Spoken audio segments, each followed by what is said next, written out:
A fisheries checkpoint at Kai-moana finds a hidden stash of snapper. Okay, guys. Pull them out, boys. Pull them out. The Northland Emergency Services helicopter plucks a man off the rocks at Cape Reinga.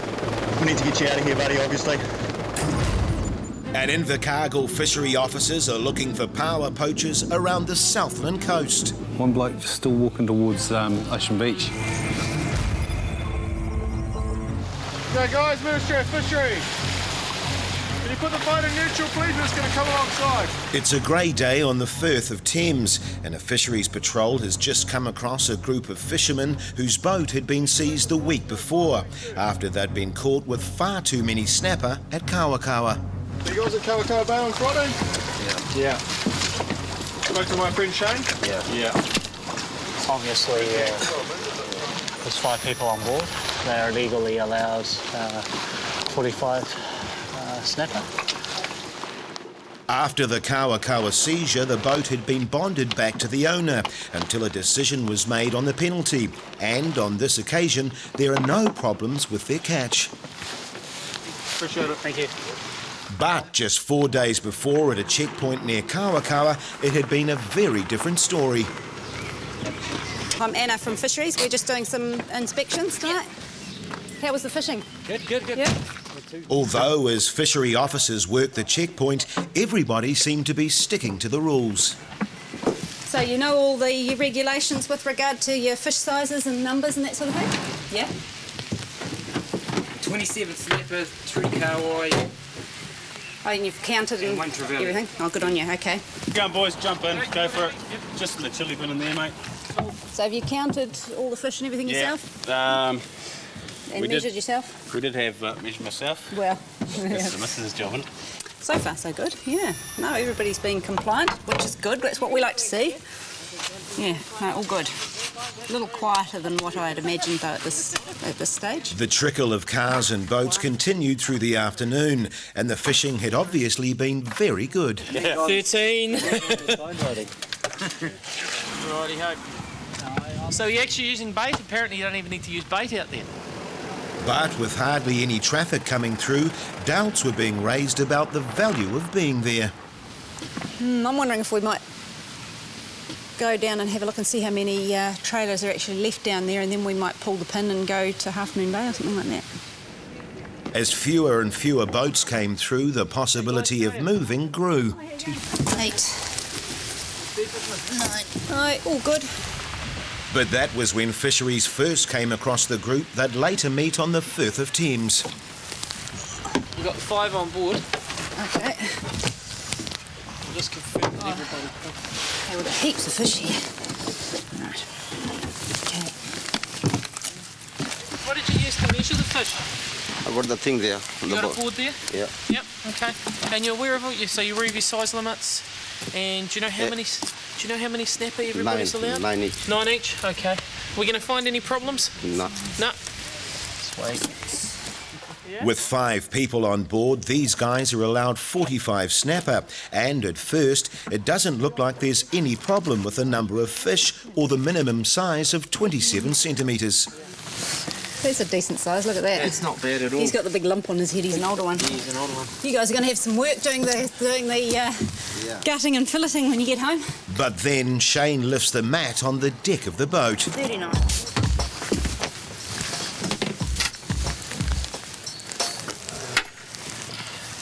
Okay, guys. Pull them out, boys.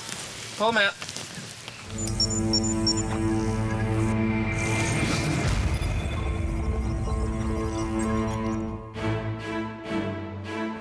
The Northland Emergency Services Trust helicopter has pulled hundreds of people to safety, and today they've received a call about a man that's got into some sort of trouble at Cape Reinga. Well, initially we weren't entirely sure what the job was. It may in fact have been a body recovery, that somebody had fallen down a cliff and was halfway down a cliff somewhere near Cape Reinga. So we weren't entirely sure what we were heading to until we sort of got closer to the scene.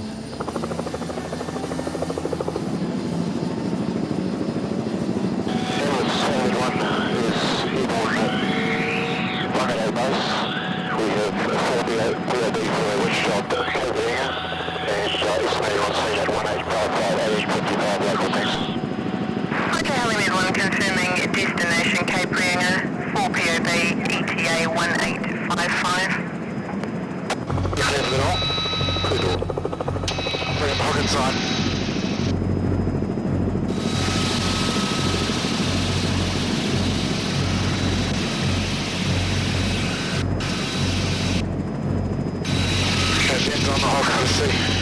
By the time the helicopter reaches the rescue site, information has come in that the man is still alive and that he's stuck somewhere on the rocks below the cape. He was a little bit hard to spot. It took us a couple of passes until we actually identified him as being the injured party, and from there we commenced our winching operation. And as Ben gets lowered to the jagged rocks below, more information is coming in about how the man ended up in this predicament. He was fishing and just got caught by a rogue wave. There were some big swells running that day, and he got swept out to sea, and I believe he was in the water for some time before he actually managed to make it to the rocks and pull himself up on the rocks. In doing so, as you can imagine, with big swells rolling up out there, he got a fair beating. He was definitely pleased to see me. G'day, mate. Had better days. What's your name? George. Hello, George. My name's Ben. Obviously, I'm the rescue paramedic from the helicopter. We need to get you out of here, buddy, obviously. So, what happened? No, I just fell off the rocks. Yeah? Well, I only just got back. Yeah, you got lots of scrapes. Any broken bones, do you think? Oh, I got a broken shoulder, but I sort of had it before I left. Yep. Yeah, but I can't even use it out. Just from you trying to swim. Okay, all right. Any medical problems? No. Can you walk? Sort of. I just got no energy left. Okay. All right, buddy, we're going to have to move out of here because we're going to have trouble winching. All right, just have a quick chat to the helicopter. Got the water, I think, in my lungs. Yeah, swallowed a bit? Just about had it. On my last legs when I hit the sand. When it hit me. Rescue paramedic, Helimed 1, rescue paramedic, Helimed 1. Yeah, Dino, this guy's pretty exhausted. What are the chances of me just moving him forward and being able to winch him out of here? Yeah, I think if you can move forward as far as you can, and we'll look at it, just move straight forward from where you are, and I think we should just be able to get him out of it. Roger that, doing so now. Are you okay to get up? I just need you to sit yourself down there. So I'm going to put this over your arm. You've got to go under your shoulders, I know you're sore.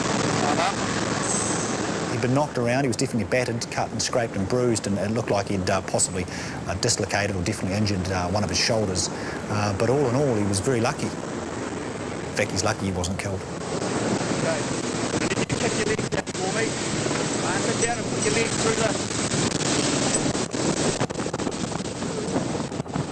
And that one. And all I need you to do with your good hand, hold on to that right there. Hold on nice and tight right there, okay? Okay, that's beautiful. You're ready. Just confirm you're ready now. Affirmative, Dino. Sorry, it took some time just to get him into position. We're ready for retrieval. Just want to click to confirm that you are ready. We're running it now.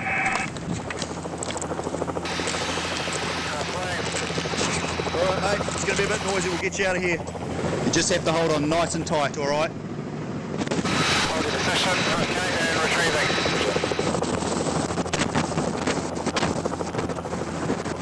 Coming to the aircraft. At the door. Safety's on. Your target? Our target. Speed's coming inside. Rocket stage, winch power off. Good job. Ambulance 7-1 is completed its stage gate ringer. We now have 5 POB. They're tracking for Whangarei Base Hospital, ETA Whangarei Base Hospital at 2026 thanks. Roger, Helimed 1, confirming returning for Northland Base ED, confirming ETA 2026. George was taken to Whangarei Hospital, but it would be several months before he recovered from the injuries to his arm and shoulder.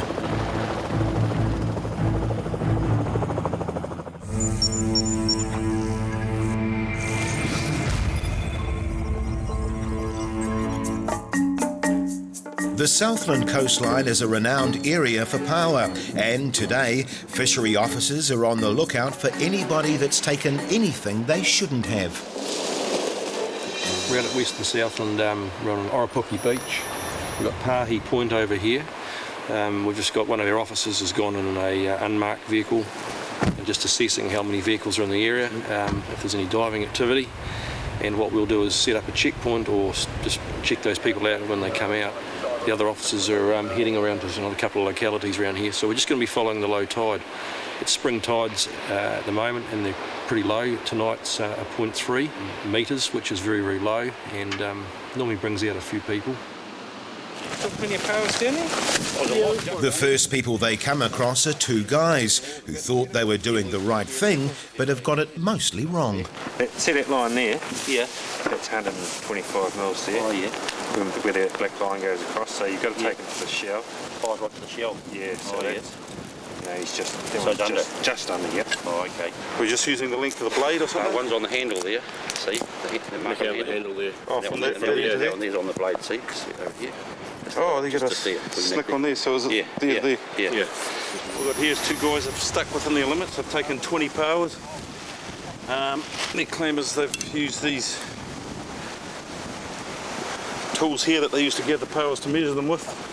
Unfortunately, either the marks are incorrect or they've just been a little bit lax in how they're measuring them, because we've got 11 undersize out of 20, so... By the end of the fisheries check, the pair have realised they are in for a fine. You've got an offence committed here, taking some undersized powers, you understand that? Well, I do now, yeah. Yeah, I'd say it's not the end of the world, it's no great drama. I mean, well, actually, to be honest, I thought they were sort of close enough, to be honest, but that's the way it goes, I suppose. That's the way it goes, yeah. You just got to be a bit careful. Yeah. It's an area where there is a lot of powers that are just on the limit. Oh, yeah. I thought there's no harm really in getting 10 each, 10, and they were, well, I thought they were pretty close anyway. The two guys each received an infringement notice for having undersized power, and the fisheries team headed back towards Invercargill and their next inspection. Right. Okay, folks, Ministry of Fisheries. Yep, that's the way. You guys been down doing a bit of gathering down there for the looks here? Power shells. Power shells? Oh, okay. Yeah, no worries. Right. Yeah, you know how many you're supposed to have? There's 5 people in the car, but although they've been out gathering power, nobody seems to know about the rules. Right. Yeah, you know what sort of size it's supposed to be? No. You don't? It's supposed to be 125 millimetres. 120? Right. Yeah, stick with something going to measure. So you know. Okay. That one there. She's not there either. Oh. That one there. That's also under. Okay. You're a couple of mils under there. This one here is at least 5. See, that's even allowing for the. You see at the back there. See how the bottom part isn't actually touching the metal. Okay, but this part is. See, that's even for allowing for that. Of your 9, there's only one legal size power. Yeah. Okay. That's you really do. Yeah, you do. With no idea of numbers or size, it's not surprising that these guys have got it wrong. Okay. What I'm going to do, I'll have to actually just take some details from you guys. Who actually collected them all? Me. Did you do half each? Did you? Yeah. Okay. The two boys that took the power both turned out to be minors, so Mike gave them a written warning for having undersized power. Well, this one here is well short. I'm measuring 125, this is only going 122. And just behind this car, Steve has found another guy that doesn't know what he's doing. Use your knife with this, I'll show you. See how you've got a gap? It's got a touch. It's too small. So what we'll do, 1, 2, 3, 4, 5, 6, 7, 8, 9, 10. The rule is, if you're gathering power, you've got to measure your catch in the water, on the rocks. On the rocks? Yeah, so don't go, some people wander back to their vehicles and do their measuring up. So if you've got a knife with you should be able to use that out there. But the gauge tied to your tube, before you leave the water, you should make sure you've got your power counted and everything is right. And there's no 1 or 2 powers underneath it. Yeah, so just be aware that $250 infringements, it's a big fine. Per pole? No, it's per incident. Right. So for undersize, you don't want to be taking that risk again, okay? I don't. Thanks, Mike. Tie that onto your tube, and that just as again as a reminder for yourself to make sure you measure your catch. Righto. The guy received a $250 infringement notice for taking undersized power, but he obviously wasn't that happy with the outcome. I ain't shaking your hand. You're not shaking my hand? No. Okay. Okay, guys. Pull them out, boys. Pull them out. Sir, can you stand up and have a look on the edge there, please? What's in the centre of that boat there? Can you stand up on the edge of the boat here for me? What's in there? There's another cavity in there too. Yeah. Right, I think we'll pull up all of this.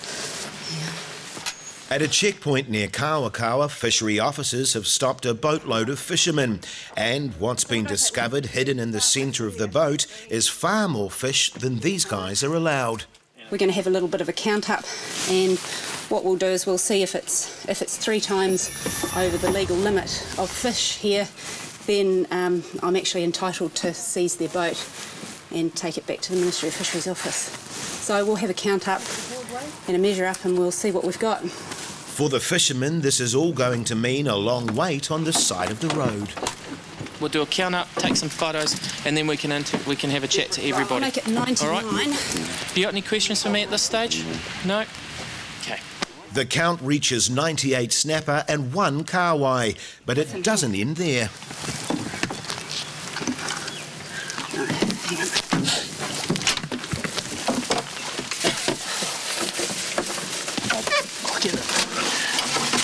I've got some more here too.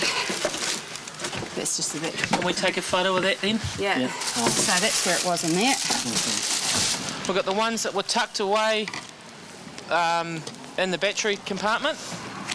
Is there any others? Not others. You positive about that? Yeah, not others. Okay, we're just going to continue to have a look. Have a look All right. up in the bow. Yeah, can you just have a look there? Yeah, thank you. The search doesn't find any more fish, but the final count is more than twice the legal limit. Here's the situation. We basically got 110, plus 110 plus 1 kahawai. Okay. It's not 3 times. No. So no. However, the vessel was used to conceal them in Yeah. the commission of the offence. All right. With 110 snapper, these guys are now facing hefty fines, and much will depend on what they have to say when questioned by fishery officers.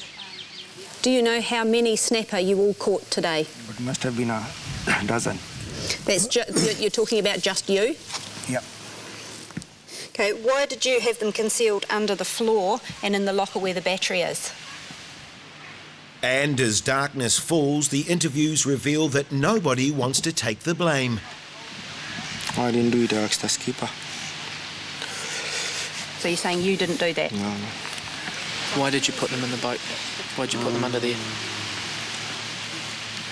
Between the No answer for that. Sorry? No answer for that. You've got no answer for that?